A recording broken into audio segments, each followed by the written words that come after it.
Huh.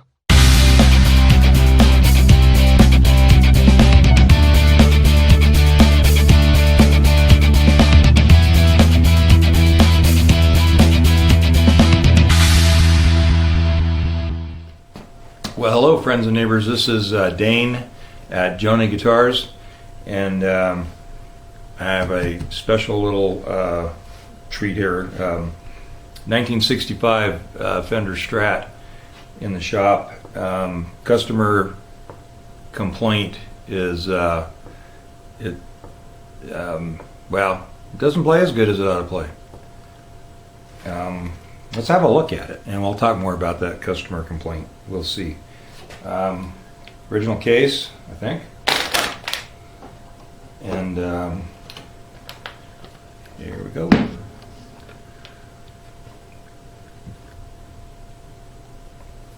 Obviously a burst. A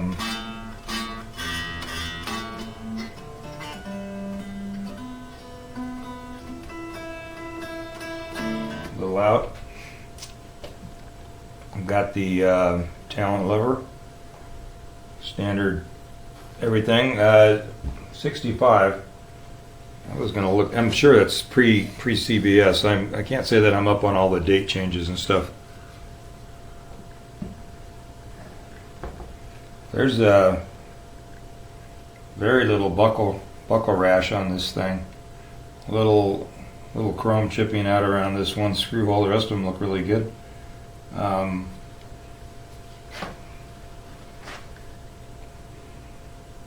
don't know if you'll be able to see that. A little bit of figure right there, just up the side of the neck, mostly on the bass side. It's pretty flat grain, straight grained maple there. Now this is a veneer fingerboard, not a slab, very thin piece of rosewood there, as can be seen by the location of the side markers, partially in the maple. Okay, so the complaint is that when it goes in and out of playing well, and so he thought maybe it needed heavier strings, and he put, or back to lighter, excuse me, it had 10s on it. It's got a set of 10s here in the package, in the case. Had a set of 9s on it, went down to 9s, which is what they came with. But the board just flattened out, which it makes sense. If you don't have as thick a gauge string, you're going to have less tension on the board, and the board's going to flatten out. He also raised his pickups, which is causing the magnets to pull the strings down here. So that was a mistake as well. Anyway, he's been fiddling with the setup on this. He fiddles with most of his guitars himself. He likes to do that. I have done a number of setups for him on various guitars. He has a lot of vintage instruments. This guy came from Gruen. I'll point out it has a little ashtray in the case here. Here's the hang tag. Hang tag from Gruen Guitars in Nashville. I've been there. Okay, even though I'm a Northern California boy, I have been there, and it's a very nice shop. I actually played a 57 Strat while I was there, and so 1965 Fender Strat. Right now, he told me it has five springs on it, and I can't imagine why with 9s they would need 5 springs. He was saying that the bridge is flat to the body. Just trying to get you, which it is, which makes sense. He wants me to set it up with the standard pull back, so a floating bridge, but with a pull, when you pull up on it, you get that flat third, or it's a half a step increase in pitch on your high E string. Well, okay, so for the first few things here, I just kind of we wanted to check a few things and point out a few things. There are a couple things at any rate. We'll start with the pick guard. This not it's very common for a pick guard to shrink on these models, and I don't know, I'm probably not going to be able to see it. I'll try to bring you in, and yeah, I think you might be able to see that. We can get just a little bit closer. Yeah, you can see up here the angle that this screw is on. It's going in at an angle. The one over on the very tip over here is also doing that, but they're all of these high by meaning closer to the neck screws are kind of angled forward a bit, and that's I was pointing around at different things, but I didn't have the zoom right. So this screw, this screw, this screw, this screw. Basically, what happens is the guards shrink. Now, because the switch, I guess, was conflicting, the customer put the screws in back here first, and then just went ahead this way, and they just had to angle to hit the holes. I'm not going to debate whether that's a good idea or a bad idea. I think a good idea is to probably take this pick guard off and to make a new pick guard, or buy a replacement pick guard that fits these holes where they're at, rather than drive the screws in at an angle. But it's very common to see the metal, because these had a metal shield under them.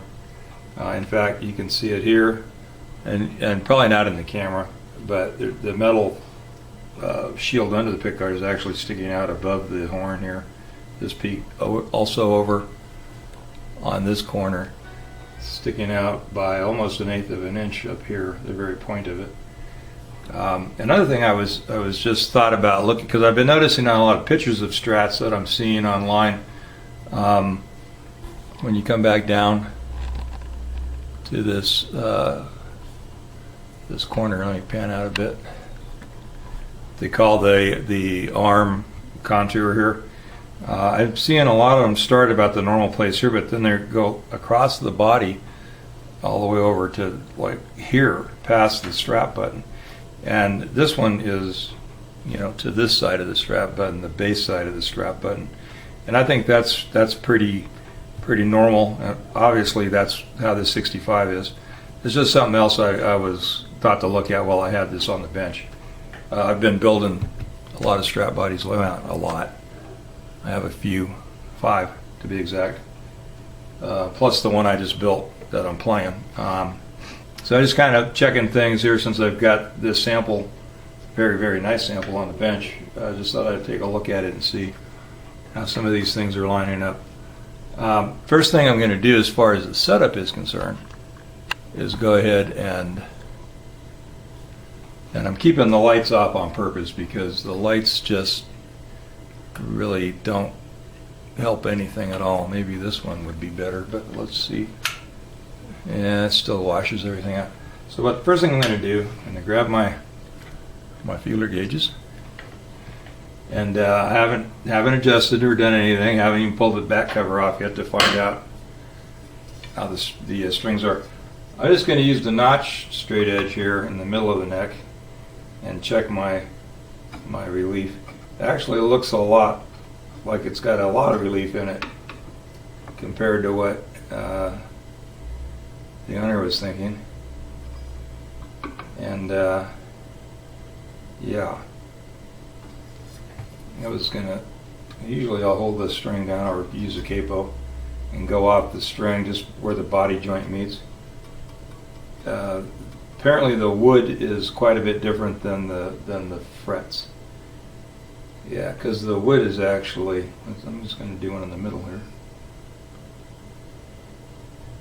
Yeah, the wood is, you can eyeball the gap on the wood of the fretboard here.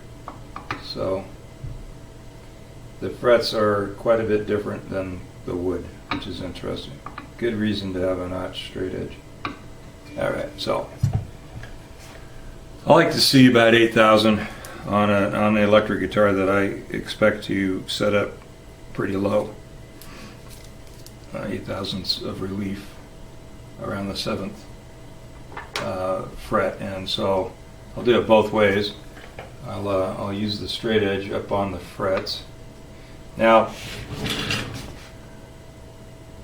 mind you that when you put a straight edge on the neck, it's different because it spans all the way back to this last fret, where when you push the string down at the body joint, you're up at the 17th, 16th, 17th fret. In this case, that would be the 16th fret. So that's obviously going to bring you down lower here. So that's going to read a little differently. But let's just check it with the straight edge, the 7th. And it's obviously laying down the bench, not in the playing position. This isn't that critical at this point. And 8/1000 is tight. So this is flatter than 8/1000 that way. Let's try it. Let's try it with the capo. By the way, I think I mentioned this in another video, although it may not have edited it yet. I shouldn't say the new, but I got a new capo. That's just a thumb tight. It's a D'Addario. Anyway, I've been using it for my bench, and I think I'm going to order another one because I really like it. I may just use it for my, throw it in my case for when I'm playing. Maybe.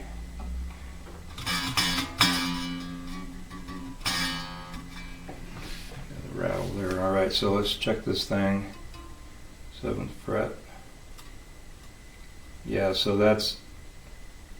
I'm pushing that string up ever so slightly with a 8/1000 gauge.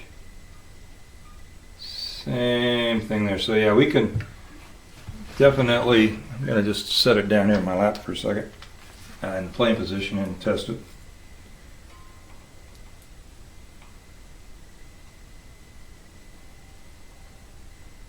It's the same as when it was laying down. Pushing that string up. So I'm gonna see if I can put a little relief in this neck before I get much farther. Which means I'm gonna have to loosen the strings, loosen the neck, because my adjustment is at the base of the neck here. Okay. Got the neck loose. I didn't want to take the bolts all the way out. I tried to get it to move without doing that. But the holes in the body were too snug, so I had to take the bolts all the way out. But that gives us a chance to see the stamp on the neck. We can zoom in for that now. See, you can see that pretty well. March 2nd, 56, or 2 March, 65, and then what B. And that's one of their profiles or nut widths. I might have to look that up. I think it's the nut width. We'll double check. I did look up when CBS bought Fender, and it was 65, and they said one of the things they did immediately was start to mess with the Strat. However, this missed CBS intervention because I said it was late in the year. And I guess the first change was the big headstock, and this is the smaller one, or the what's referred to as a small headstock.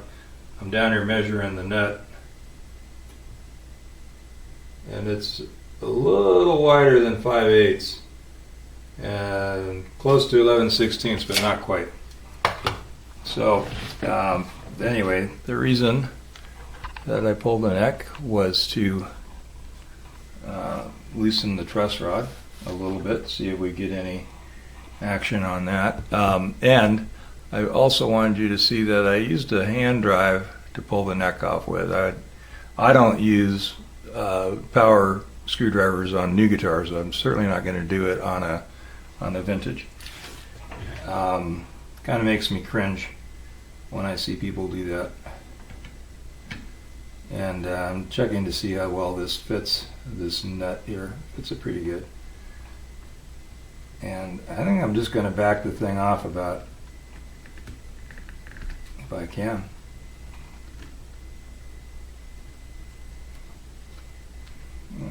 That's somewhere around 1/8. And I may have to do this a couple times because it's an experiment. Of course, until we get string tension on it, we're not going to know. So I'm going to put the neck back in and screw it down and retune it. There is a really thin shim here at the very front of the neck pocket, which would I'll adjust my camera out again.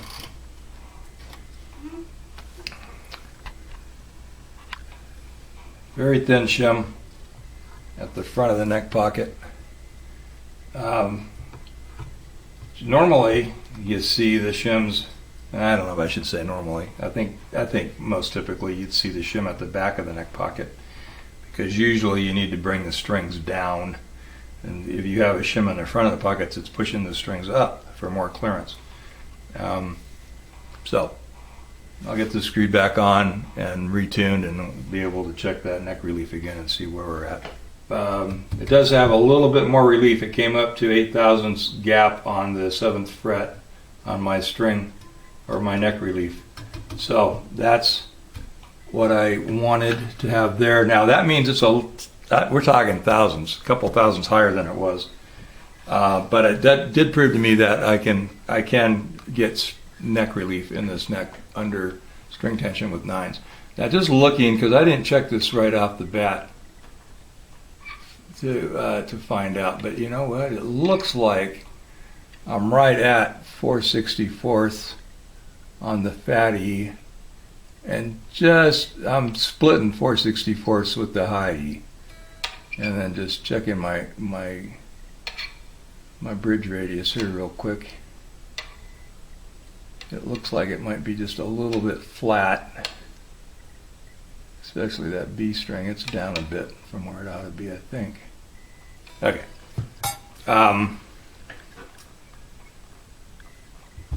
So, in case I didn't film any of that, I think I kind of caught you up.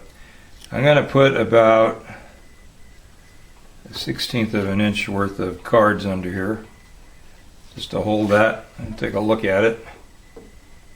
Maybe just a fuzz more. So he wants to be able to pull up a half a step. I can fudge a little bit, but you got to have a bit of clearance back here in order to do that. And I need to check his, well, actually,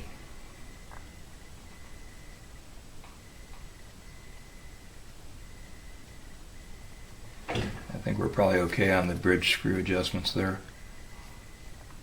Alright, so now I'm going to pull the back cover off. I had a number 1 screwdriver for that.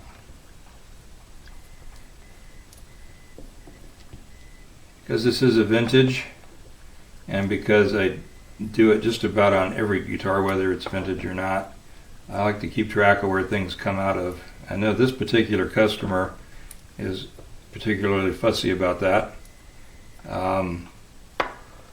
To the point that if I was taking the pick guard off, I would actually kind of diagram that on a piece of paper and poke the screws in the holes that they came out of. But I can lay them up on my bench here just in order of how they come out of this, because this is a pretty simple little map here.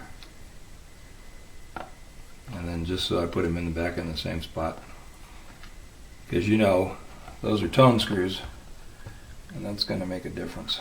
But like, if you're anal, you can't help it, or OCD, or whatever the real term for that would be. All right. Another thing this customer mentioned to me, and I think I ought to address this concept. I've heard it talked about.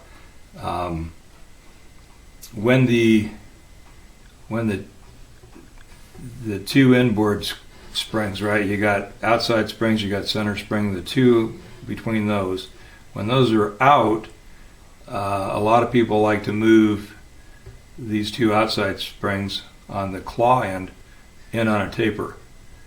And all that does is create a longer stretch on these outside springs than the inside spring, and basically I've seen these inside springs actually be loose enough that they just fall out.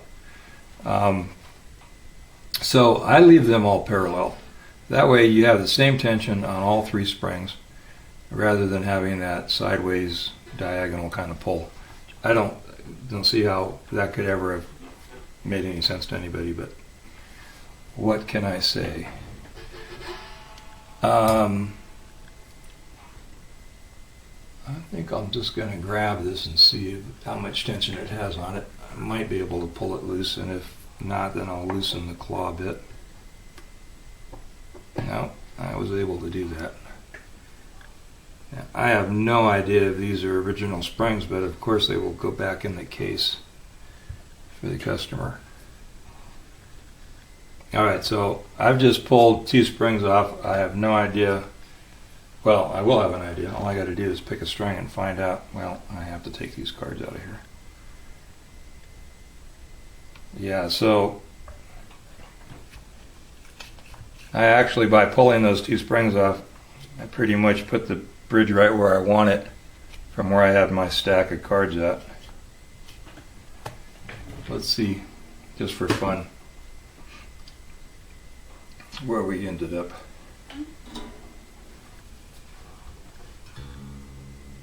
So I went down a 3 steps, or a note and a half, or 3 frets worth, however you like to think about it. Because I was at E on my E string, and I'm at D flat. So now what's going to happen as this is where I want it to be, okay? So pretty much what you do is you play between screw tension and string tension and get yourself, I'm going to get this arm out of here, get yourself dialed in to pitch with the bridge at the height that you think you want it at, which in my case I think I want it at right about where it is. I think that'll give me about a semitone when I pull up. I guess that's the term I should have used when I said it was at D flat, which is 3 semitones lower than E. I think I said steps. Okay, so here we go. If I just pull this up to E, it's going to just drop the cards out here. So I'm going to turn this over, and I'm going to tighten these screws up a bit. And that's going to give me more tension on the cards. It's going to pull, in other words, it's going to pull down.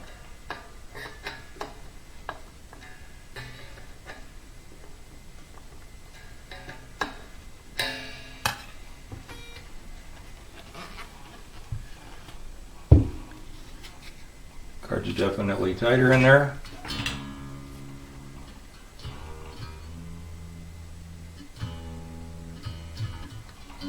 Okay, I'm not going to make you watch me tuning this thing, so I'm going to tune it up to pitch again, and then we're going to see where the cards are at.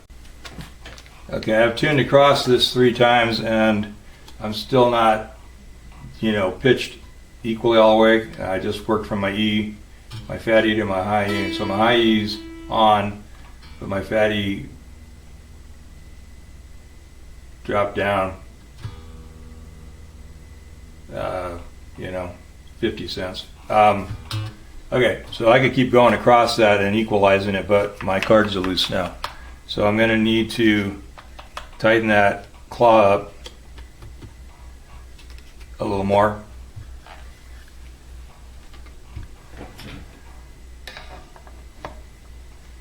Which is going to actually bring the pitch up on my strings now.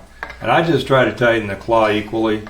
You also see that a lot where the claw is slanted. Well, I don't see any point in that either.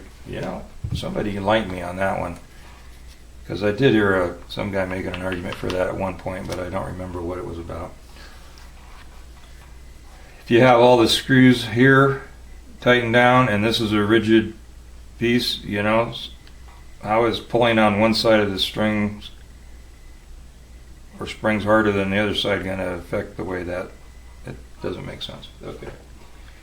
It's a truss. Okay, so now we're a little sharp, and my cards are still loose here.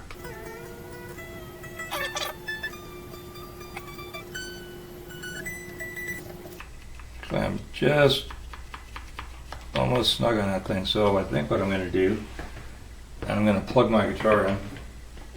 Well, not my guitar, this guitar. I'm going to plug the guitar in, and I'm going to go ahead and see where I get if I pull this thing. I'm going to have to put the, come on, that's loose. I hate to open this thing up. I don't want to be causing any devaluation. Okay, let's just see for kicks and giggles where this thing's at.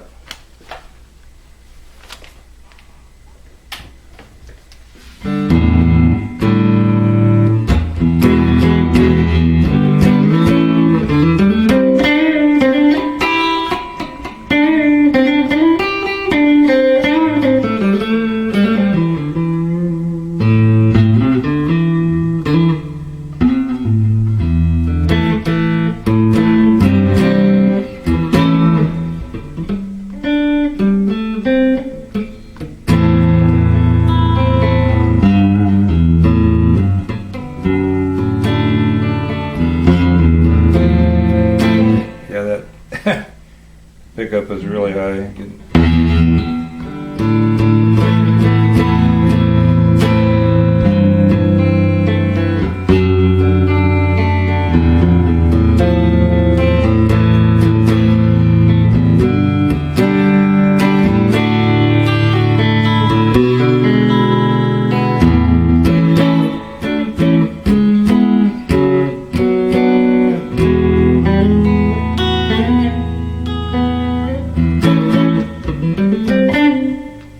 Like butter. Anyway, what was I doing? Oh, I'm going to see how far this will bend up. E, F.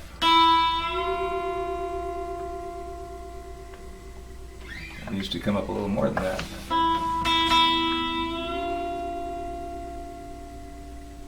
Okay.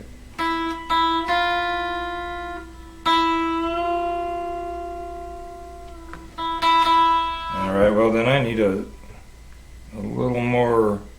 little less tension on that, because I've got to be able to pull it half a step. So, are we still recording? Yep. So,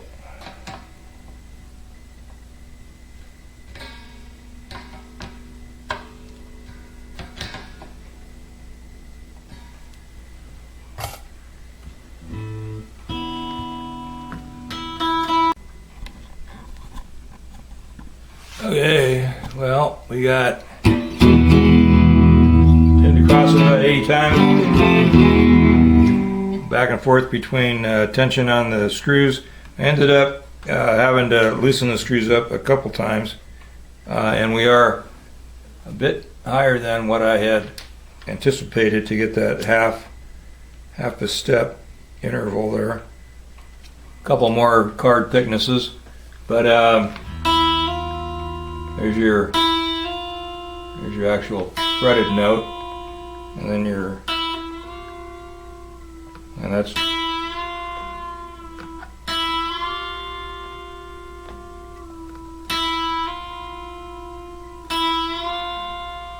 so we are there, and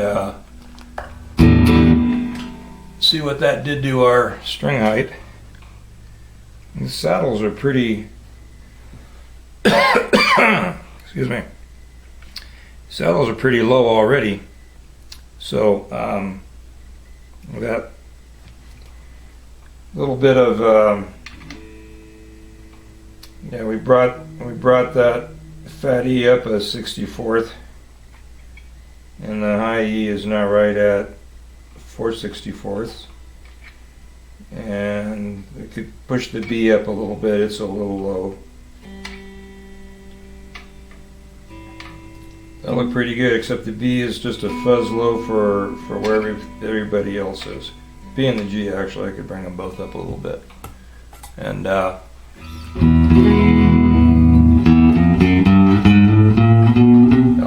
before I do much more, I'm going to lower these pickups so that I don't have any magnet pull interfering with stuff. Yeah, because that's the problem with Strats. All right, so we've got the neck centered. Loosened it up a little bit and tweaked it so that the strings center the neck right. I lowered the fatty so it's just a fuzz over 4/64. I still, I just recalled I didn't. I was going to raise the B and the G a little bit for my radius, and then I also lowered the neck pickup. So I think we're in a good range there now, and volume-wise, it works pretty good. I can't really go any lower than that. The owner warned me that that pickup will slip off the screws. Don't want to get into that. Yeah, so just real quick, I'll just do, well, I can do this with it. Actually, I should have done it with it, holding on to it.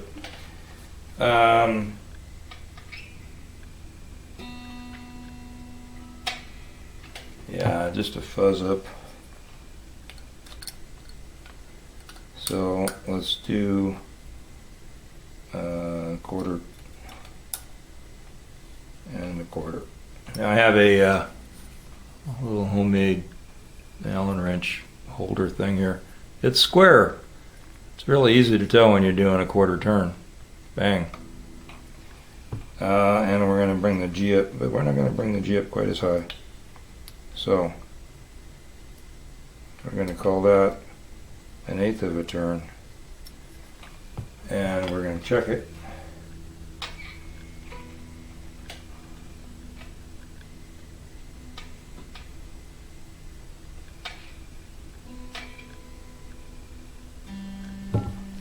I do a fuzz more, both of those.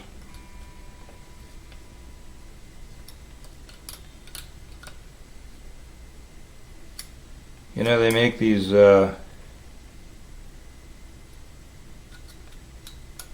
little gauges. I bought a set of them. Bought a set of nylon ones because they were like really early Stu Mac radius, understring radius gauges is what they call them. And so that's good. So you can twist that little gauge underneath the strings and then push down on it right here to see if you're that radius. Now the other side of it is the radius of the board, and they're fairly thin, so I think the idea is that they parallel that radius so that the radius under the strings is slightly flatter than the radius at the fretboard. I have used those, but I just found that they're kind of unnecessary, because if you just take your string gauge, I did buy the string gauge, it's pretty handy. If you take your string gauge and see where you're set at, then you can just read your string all the way across and see if you're the same number. That parallels your frets perfectly. And you can also just graduate, say your fatty's a 64th farther away from the fretboard than the high E. You just let that 64th grow as you get across the board. It's really pretty simple to do, so there's no reason to, finagle that little gauge in there, or radius checker. Alright, so now we're going to tune it again and then check intonation, and we should be about there. Now, since I've moved those strings around, we're not going to be in tune.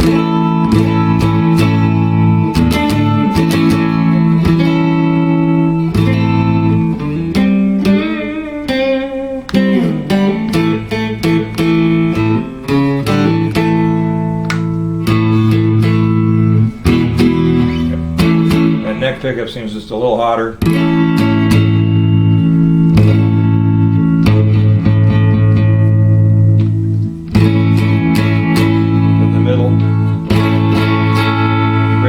up, so close enough for rock and roll.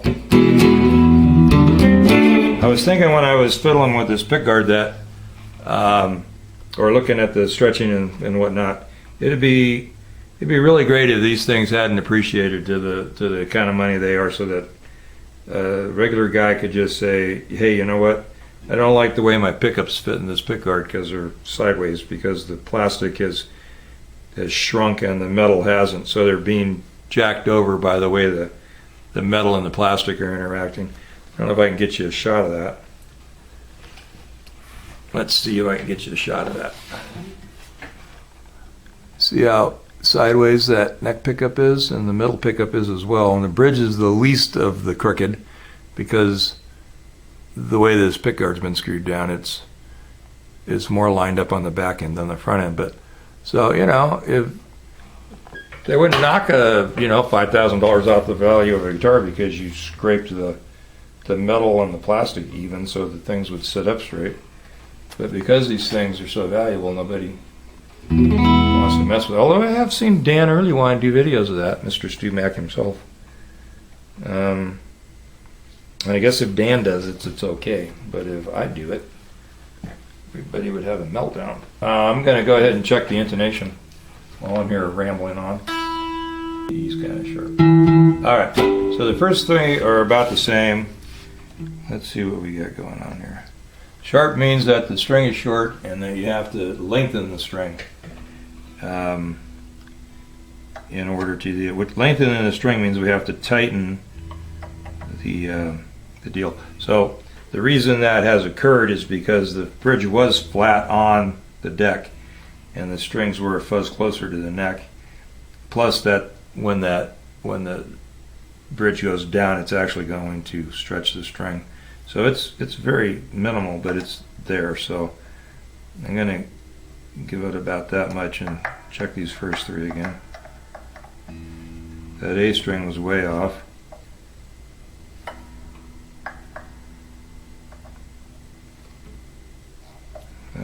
That spring is really stacked up tight on that one. So I'm not going to get an awful lot out of that. That G string.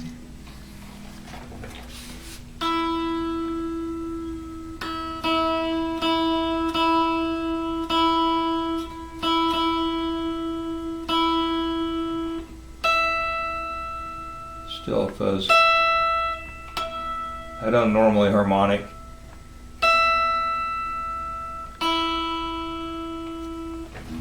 Yeah.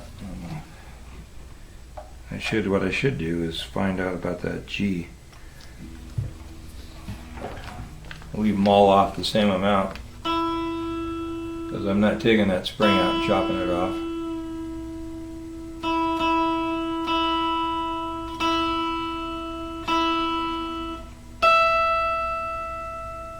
A little better.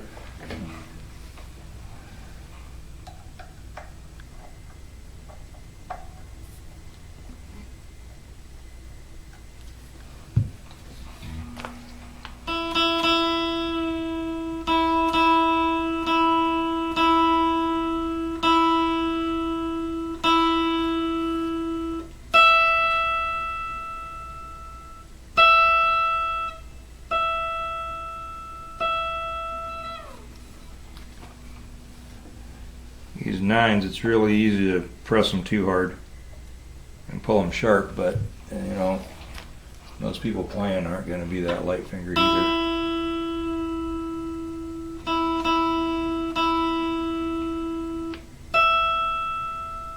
I might settle for that.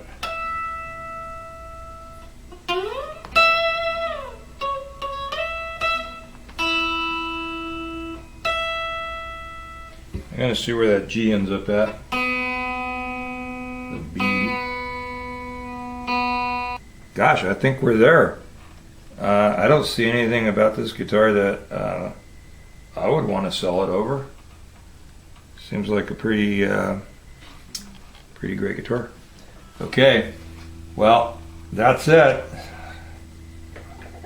Let me turn that off. 65. Fender Strat. I it's set up. So let's recap. Okay, you know, I didn't mention it's an alder body, but that's probably fairly obvious. Really a nice shape on the body. Not beat as much as you might expect a guitar this age to be beat, certainly. There's no dings or wax on the back of the neck that you feel, well, or that you can see. There's none there. Gosh, there's no bangs on the, can't see that. There's no bangs on the headstock, no divots from it sliding over, leaning up against the amp and whacking something.